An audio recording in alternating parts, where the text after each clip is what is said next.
So let me tell you something interesting. I always thought because we were capital starved, right? We're capital constrained, we're bootstrapping. I always thought that I can't wait to get away from this, go work with people that have some more capital, have some good systems and stuff like that. We're doing stuff just way too simple. Boy, was I wrong. The billionaires do it the same way my mom and dad and every teacher and mentor I ever had. They're keeping it simple. So that was one of the biggest lessons I've ever learned, and I have kept it simple ever since. Welcome to Season 3 of Beyond the Business Plan, the podcast for burned out professionals and entrepreneurs who know there's more to life than just hitting the next revenue goal. I'm Leanne Lyon, founder and chief joy officer of joyminder.com. I'm a private money broker and creator of the Sailing System, SAILING system, for designing a business and life you actually love. Each week this season, I'll be talking with guests and sharing stories about what happens after the business plan works. Money, real estate, legacy, faith, and whole person success. If you're ready to join the sail setters and chart your own course beyond burnout, hit that follow or subscribe so you catch every episode. It helps business owners maximize profits and overcome growth challenges to achieve financial freedom. An expert in strategic planning, financial statement analysis, everybody's favorite thing. Well, it's his, and business operations. Manny's been achieving extraordinary outcomes for his clients since 2003, a couple decades of doing this. This is awesome. A Baltimore, Maryland native, Manny earned a Bachelor of Science in Business and a Master's of Science in Finance from the Merrick School of Business at the University of Baltimore. Manny is the author of The Ultimate Profit Management, Maximizing Profitability as You Grow Your Business, and in his spare time explores the ancient ruins and villages of the island of Carpathos in Greece, where his parents were born. Manny, are you there? Hi, Manny. Hi, It's good to Leanne. see you. And what do we see in the background? For those of you listening to the podcast, reminder, you can come see what I'm talking about. But what do we see in the background, Manny? This is a beach from the next island down. You can actually see it when you're on the island that my parents are from. I think it's a beautiful place. It is beautiful. Mm-hmm. So for the podcast listeners who can't see this, the green and blue of the water behind him, it kind of looks like he's up on a cliff looking down. You see the beach, you see the water. It is so gorgeous. And, maybe a little bit sort of like the blue that I include in my logo and in my brand, because I love water. I do. Mm-hmm. It's beautiful. And you go over there every year? Is that what you told me, Manny? Yes.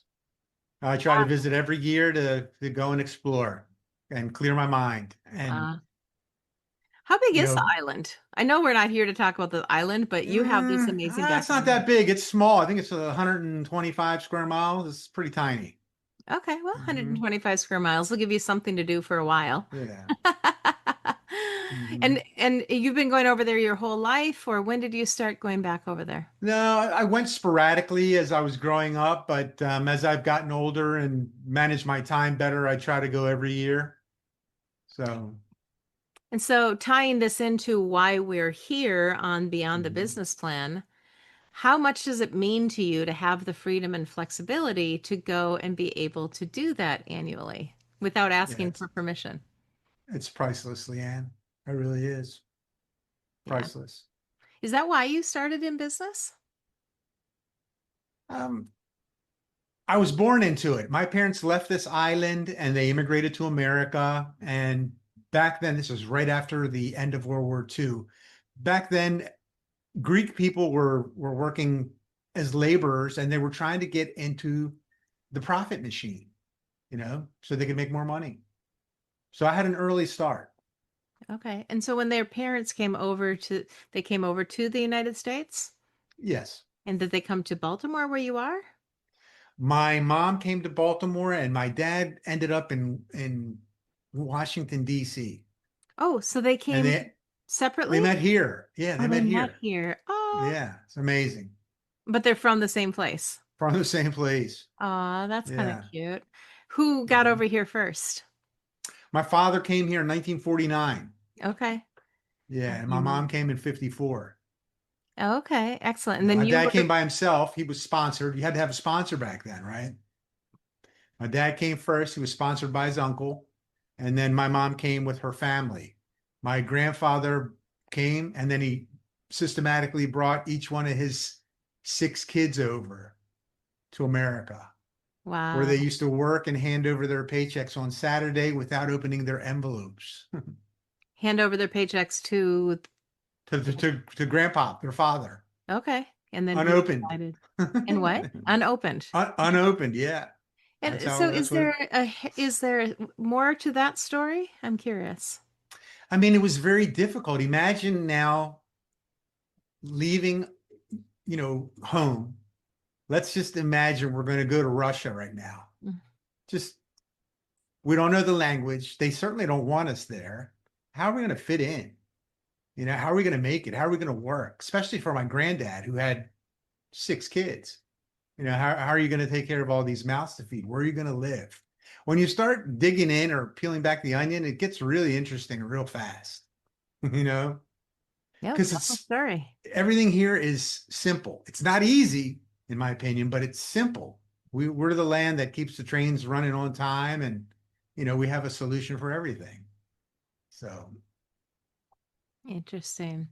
Yeah, I'm processing a few things here. A friend of mhm. mine from Minnesota is considering a move to Florida, and I said, Okay, "How's your Spanish?" sure, Because in yeah. reality, even inside of America, there are areas where, culturally, it's just not the same everywhere. We're a very, very, very big nation. Baltimore is not the same as Minnesota either.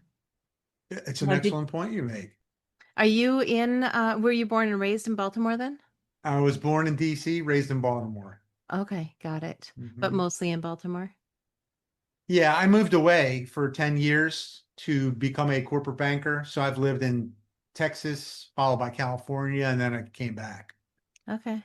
And you So said that your parents were entrepreneurs, both of them, or? eventually, my father and mother opened up back then it was called like a breakfast and lunch counter in the 60s, and they worked together. Mhm. Ah, I love that. Yeah. One of my daughters is in hospitality, and Okay. that is the type of thing she's actually, when she was younger, I don't think this is her dream any longer, but at one point that was kind of her dream, do a breakfast lunch kind of a place. Uh-huh. And You, checkered tablecloths and do the whole sure. thing like that. Yeah. Uh-huh. Well, You still managed to get your 12 hours in though. You know what I mean? oh, for sure. I mean, Uh, if it's breakfast, you're there at 3 a.m. starting to oh dice up the gosh. ham or Yeah. whatever the case would be, Hmm. for sure. So And people were trying to move so my dad was a stonemason by trade. oh, He was just about ready to finish his trade school, which in Greece, which would have given him a certification to build a 2-story building. But his education was interrupted by war. So he came here and he was a stonemason. He would cut the stones for the homes that have cut. There's a lot of houses like that here in Baltimore, yeah. because there was a lot of people from Europe that immigrated that knew the trade. So these homes are still standing, and they're still beautiful. Eventually, my mom was a seamstress by trade. She Okay. had left the island. Her mom and dad sent her to the mainland, to Athens, to go to school to become a seamstress. So my mom is working in a sweatshop here doing piecework 3 days after she gets off her 3-week boat ride. Okay, so you can imagine, right? You're getting paid like, I don't know, back then it was like 5 cents for each piece that you made. Yeah. Wow. And then my dad ended up getting into hospitality. He met some guys that were from the island, and he was building at the time, but these guys were busboys in a fancy hotel in Washington. So my dad did the math. He asked them how much money you guys make, and turns out they make more money than my dad. they're inside, they're not subject to the elements, and there's food there to eat. It's included in the deal. So my dad hustled his butt down to Washington, D.C. Okay. And then, as I said, everybody wanted to get into, you get tired of laboring, right? They're laboring, you know, 20, 30 years. They wanted to find a way to make profit. And that's what attracted them to the restaurant business. Hmm.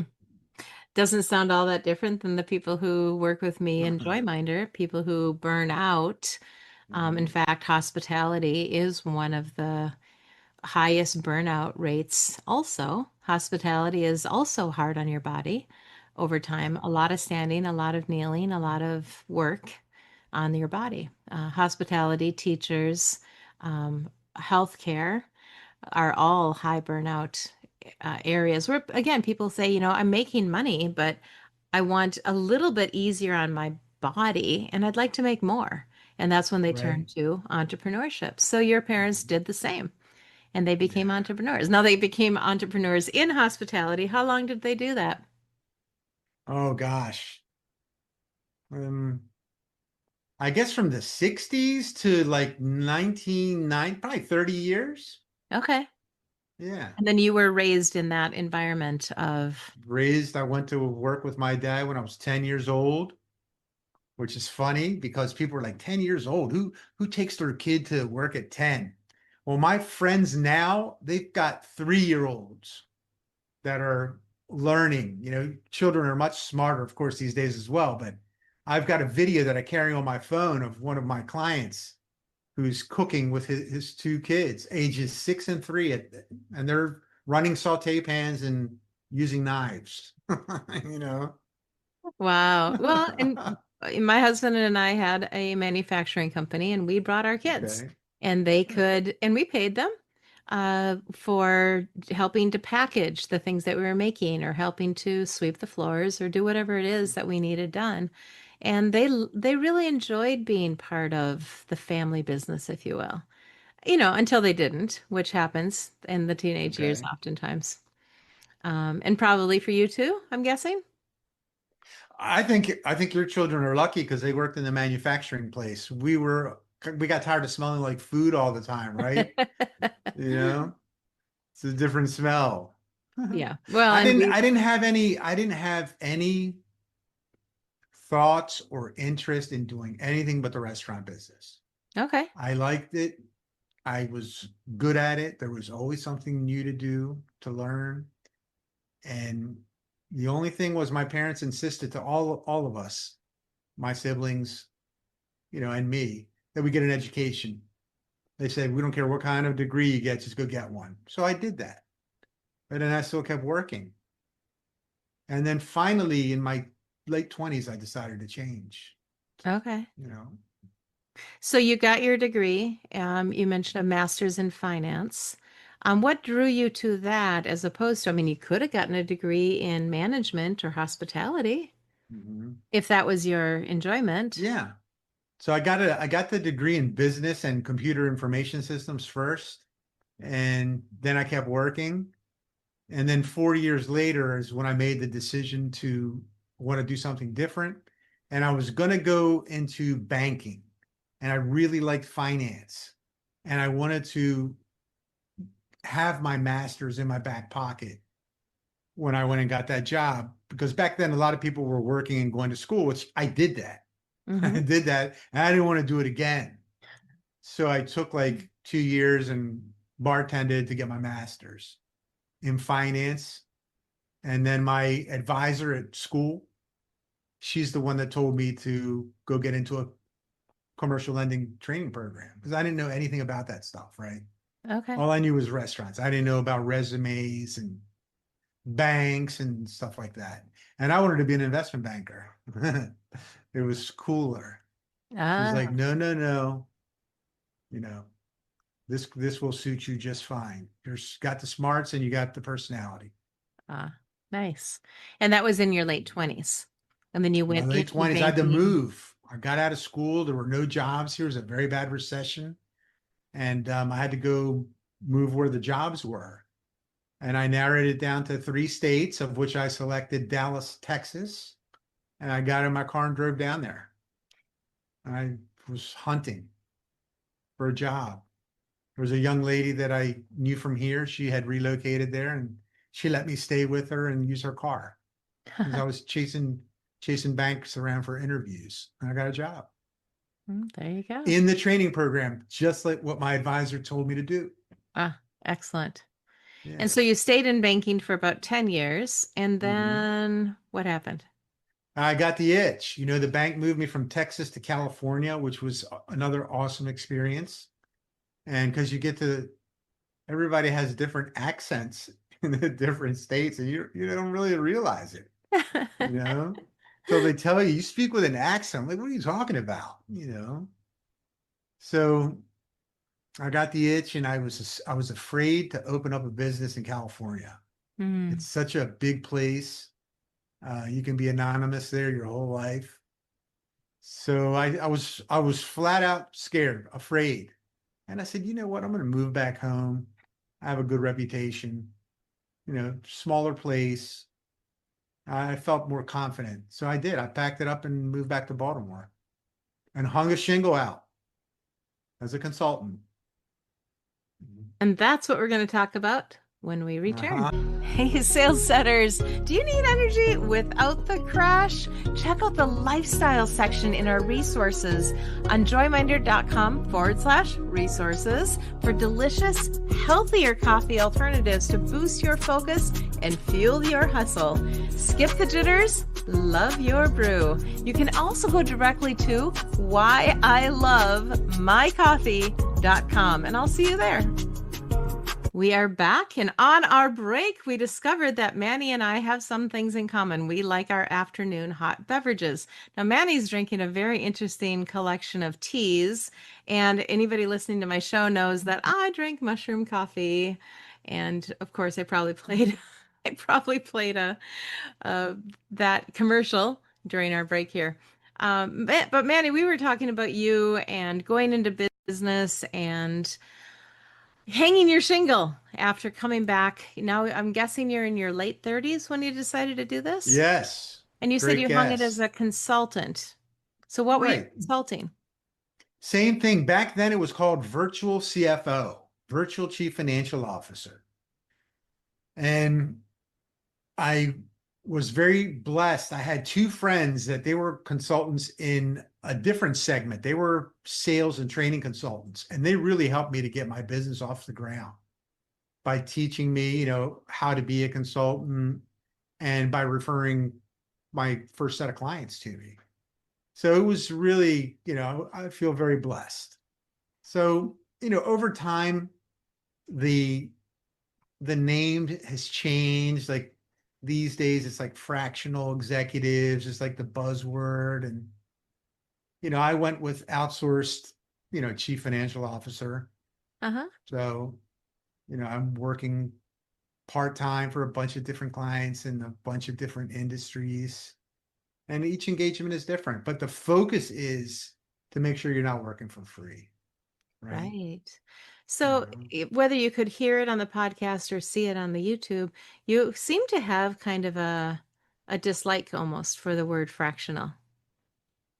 correct. Tell me about that. Again, this is my opinion. I Sure. feel like fractional means that you're getting a less value. You're getting a fraction. So you're not getting a fraction of me. You're getting all of my 30 plus years of experience, everything my teachers and mentors ever taught me, and everything I've ever learned. That's what you're getting. Put a Mm. price on that. In my opinion, there's nothing fractional about it. I I think it's just a cool word, and it's already fading.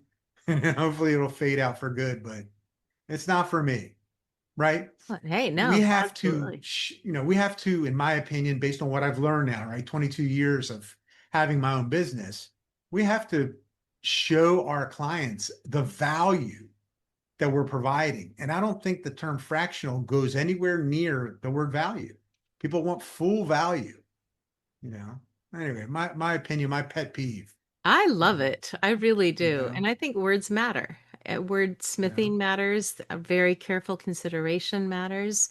on my LinkedIn profile, I say that I equip entrepreneurs, because I want to equip. And that means looking at the individual person and saying, this is what you need. You don't have to equip everybody equally. Some people come ready to do the work, right? Or have certain skills that they already have. You just need to know the individual. And I'm sure you approach companies the same way. Do you want to talk about that? Yeah, I mean, you're paying me for my experience. Mhm. You're paying me for what I've learned. You're paying me to give you hopefully an opinion that perhaps you haven't heard before. And then you're paying me for a long track record of helping others be successful. Everything else is just, marketing, you know. So that's how I market to my clients. I come from very modest means. My parents immigrated here with nothing. They forced me to go to school, right? And I really didn't want to. I like making cash every day in the restaurant business. And I got a chance to work with three billionaire business families. Wow. So I never wanted to be poor, Leanne. That was my driver. It still is to this very day. I was willing to work. Hours were meaningless. I would put in whatever effort was required. I just didn't want to be poor. Yeah. And then I got a chance to work with these billionaires that their upbringing was completely different from mine, right? And their dad, the first family, their dad was like one of the first guys to start doing leverage buyouts in our country, right? They had, a lot of companies, okay? They were located in different countries. So, I got a chance to learn, So let me tell you something interesting. I always thought because we were capital starved, right? We're capital constrained. We're bootstrapping. I always thought that I can't wait to get away from this, go work with people that have some more capital, have some good systems and stuff like that. We're doing stuff just way too simple. Boy, was I wrong. The billionaires do it the same way my mom and dad and every teacher and mentor I ever had. They're keeping it simple. And the reason was, this is what they explained to me. They said, hey, you need to be able to explain something in 25 words or less to the next person. That's because I always said, how do you manage an operation in Europe?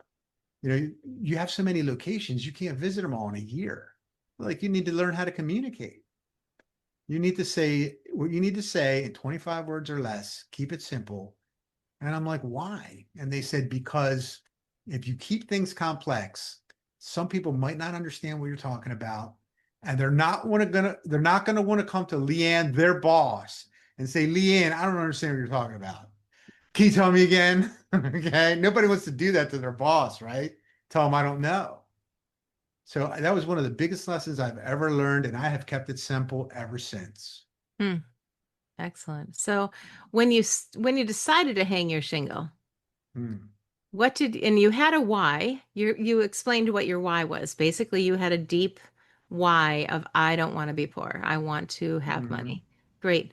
That's what your why was. That's what got you up. That's why you would work long hours and all the good stuff. But what did you imagine having a business would be like compared to what having a business is like, or at least was like when you got started? Good question. So I solve problems, right? There's a specific methodology. There's tens of thousands of people that do this, right? There's Hmm. tens of thousands of competent financial professionals. We were taught to analyze that fun thing, financial statement analysis. Okay. So, so what I thought was I would have more fun. I would work less hours and I would be much more satisfied with my work because, in my experience, you get burnt out working for the nameless, faceless shareholder. And you really don't understand how you fit into an organization that has 10,000 employees. You don't get it. Hmm. But you can see I was wrong, by the way. There were more hours. Some of it was not fun, especially when the business stops making money, starts losing money. Everybody gets on edge, especially if you have a bank involved. They start breathing down your neck. But I did feel that sense of satisfaction. I felt like I was a small part of a big team. and that my contribution was appreciated by that business owner, as evidenced by the check that they would give me every month. You know? So when you say you felt like you were a small part of a big team, but you were a solopreneur, correct? Yes. Okay. So the But when big you're, team that you were part of are the businesses that you were serving. Am I right? yes. Okay, Mhm. cool. Just making sure that Yeah. we're tracking on the same Yeah. page. But I was also running a portfolio in an organization that had 10,000 employees in it, Oh, right? at the same time. No, no, no. When I was a banker. Oh, when you're a banker. Got So it. Okay. yeah, I Yeah. mean, you were just like you were grinding it out every day, Yeah. which there was a lot of people that had portfolios in the bank doing the same thing. Why are we doing this? Who are we doing it for? Right? Right.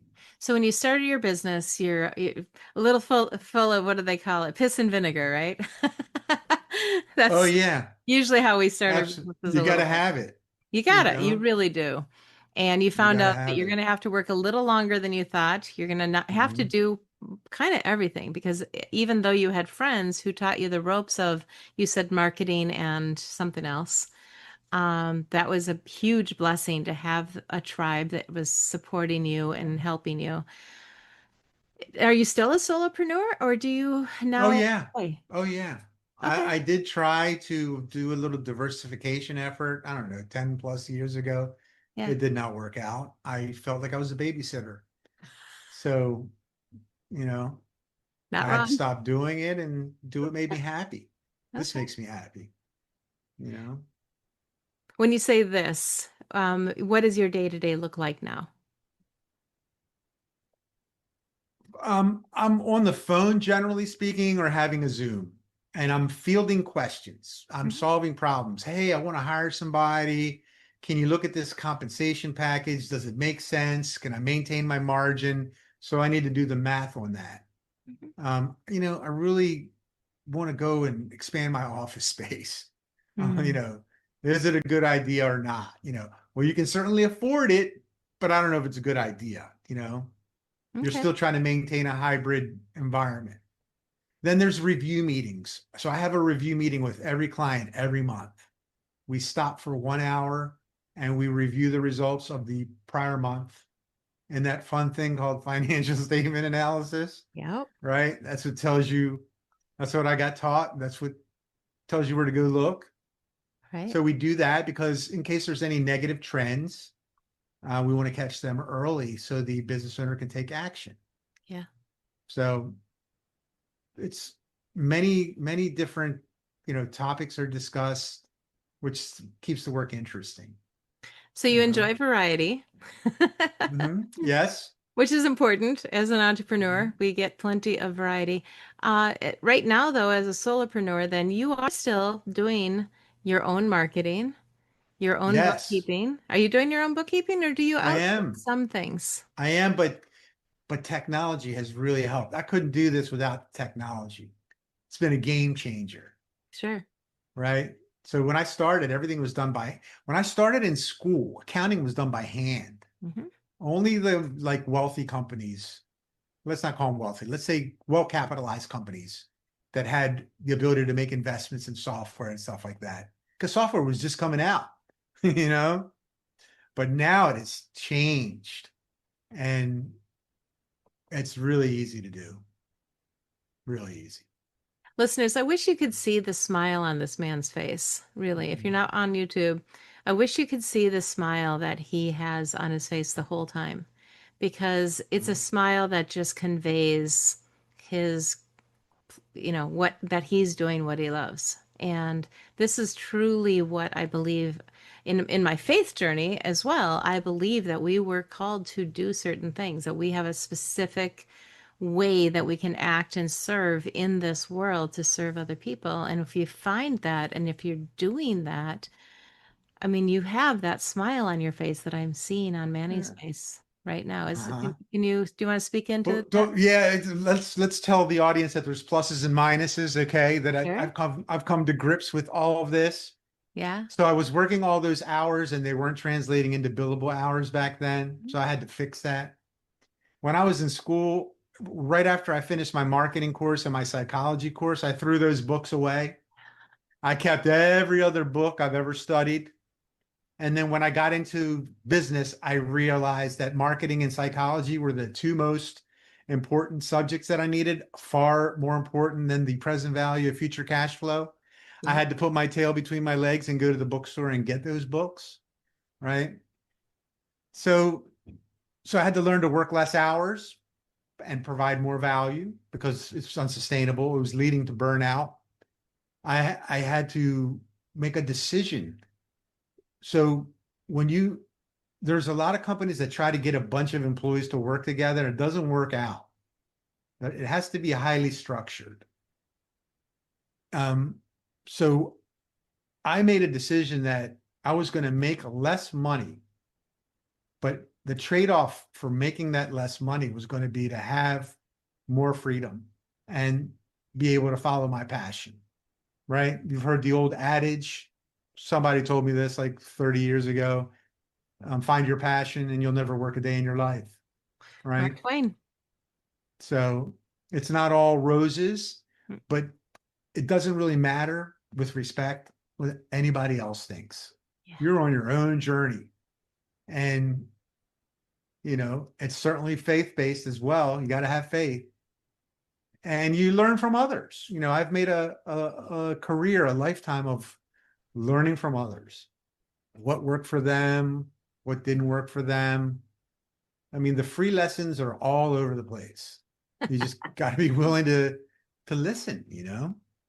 Indeed.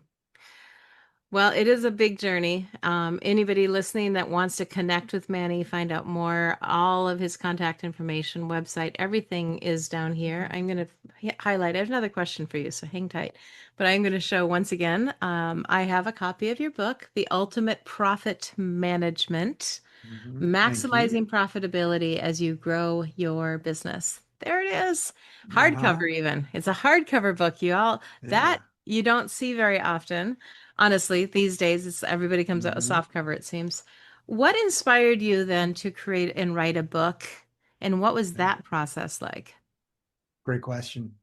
I feel, Leanne, that I kept seeing the same movie over and over again in my life, and I knew how it was going to end. Why were certain companies successful? Okay. And then other companies that had the same thing, right? They had enough capital, they had enough talent. Why were they not successful? And I kept seeing that the ones that kept rushing to grow fast, got to grow, got to double the size of the company, got to hurry up, that they were the ones that would fail. Hmm. It was always the tortoise was winning the race. You know what? I don't need to grow 100% this year. Let me try to grow whatever, because it's different for everybody. Let me try to grow 10 or 15 or 20%. Some businesses can grow 50%. If you're on technology and you can have eyeballs, you can onboard people faster, right? Mhm. Than what we do. But that was the main thing. And then I had all these lessons that I learned over time. I was taught this stuff. And I wanted to, make a fun book. I didn't want it to be a textbook, to just share. And I was fully prepared to self-publish. And then, my mentor told me to send it into a publisher. And I did, and it got accepted, which I couldn't believe. So, I feel very blessed. Now, it is 1,000 times harder, in my experience, to market a book than it is to write one, right? True. So there's that.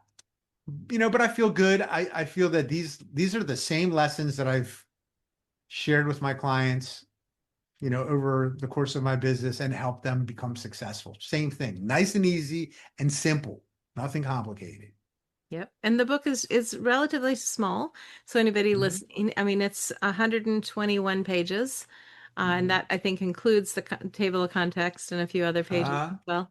So it's very readable. I actually, as a reader, and I read a lot, I appreciate you have a lot of boxes and like takeaway, mhm. and you break up the reading Yeah. with graphs and pictures and things that make it a little easier to comprehend as well. So Thank you. Kudos. Love it. Thank you. Anybody wanting it, go ahead and check it out. Again, we'll put links below, wherever you're finding this on podcasts, YouTubes, whatever. Go ahead and check out his links. And we're about time to wrap up. It goes by so fast, doesn't it? It does. Mm-hmm. What is your final that you want to share with a struggling professional? This could be a teacher, lawyer, doctor, dentist, healthcare, hospitality, and they do feel, I want to hang up my shingle like Manny. I want to step into it. What's your advice for them? I mean, there needs to be a period of reflection, of soul searching, first of all, because you get caught up in these economic equations. I have met a lot of lawyers that make a lot of money and they are completely unhappy, but they can't switch careers, Leanne, because they got everybody used to the lifestyle, the multi-million-dollar house, the country club membership, the European cars, all that, the private schools. Now that lawyer parent cannot just, go become a horticulturist. Maybe they have an interest in plants, which is a very highly profitable business. Maybe they want to open up a garden center and sell exotic plants. You can't just flip the switch. So soul search and have a period of reflection, and then just get ready to persevere. That's the main thing. Yeah. Consistency and perseverance. You got to do the same thing over and over, and then you got to show up. Love it. And don't be afraid. It's like you downloaded, and I don't think you did. But on my website, joyminder.com, I have what's called the sailing system, SAILING. The first two letters are S and A, and they stand for set your course by clarifying your purpose, your values, your vision, and anchor your readiness, evaluating your current situation. And later on in the process does talk about integrating, adapting, refining, creating daily habits, navigating the storm. So yes, it's all part of the journey. And for anybody listening, you can also get the link to the sailing system in our show notes. I'll check it out. Thank you. Excellent. Great. Well, there we go. Thank you, Manny. It was so great to hear your story, and thank you for sharing it with the world. Again, anybody listening, check out the book, because if you have a business, you want a business or do you want a profitable business? Manny has some suggestions, so let's check that out. And we want to thank you for your time today. Yeah, thanks for having me, Leanne. I had a great time. Excellent. And so, on behalf of both of us, I'd love to thank everybody for listening to this journey today. Thanks for joining us on this show, Beyond the Business Plan to Unleash Your Joyful Business Potential or Dream. Remember that entrepreneurship is a voyage you can take with others, so find your tribe for the journey and give us a like or subscribe or whatever you do on your favorite podcast or video platform to keep shining and aligning with your purpose and Joyminder solution. And come on back. Keep spreading the joy, keep leading with heart, and I'll catch you on the next wave of success. My name is Leanne Lyon, your Chief Joy Officer. Have a beautiful day. Hey, sail setters, want to navigate your success with ease? Download the Sailing System, your practical guide to charting a course, setting goals, and growing with purpose. Find it now at joyminder.com or check the show notes below for your roadmap to results. Thank you for sailing with me on today's Beyond the Business Plan podcast. If this episode helped you as a sail setter, the best next step is to follow the show and share it with one friend who's ready to move beyond burnout into a more joyful, aligned way of doing business in life. To see where you are in the sailing journey and get your next right steps, download the free Sailing System Guide at joyminder.com. And if you're exploring real estate investing or private money lending, you can also learn about working with me at lioncapitallllc.com. Until next time, keep setting your course and adjusting your sails beyond the business plan.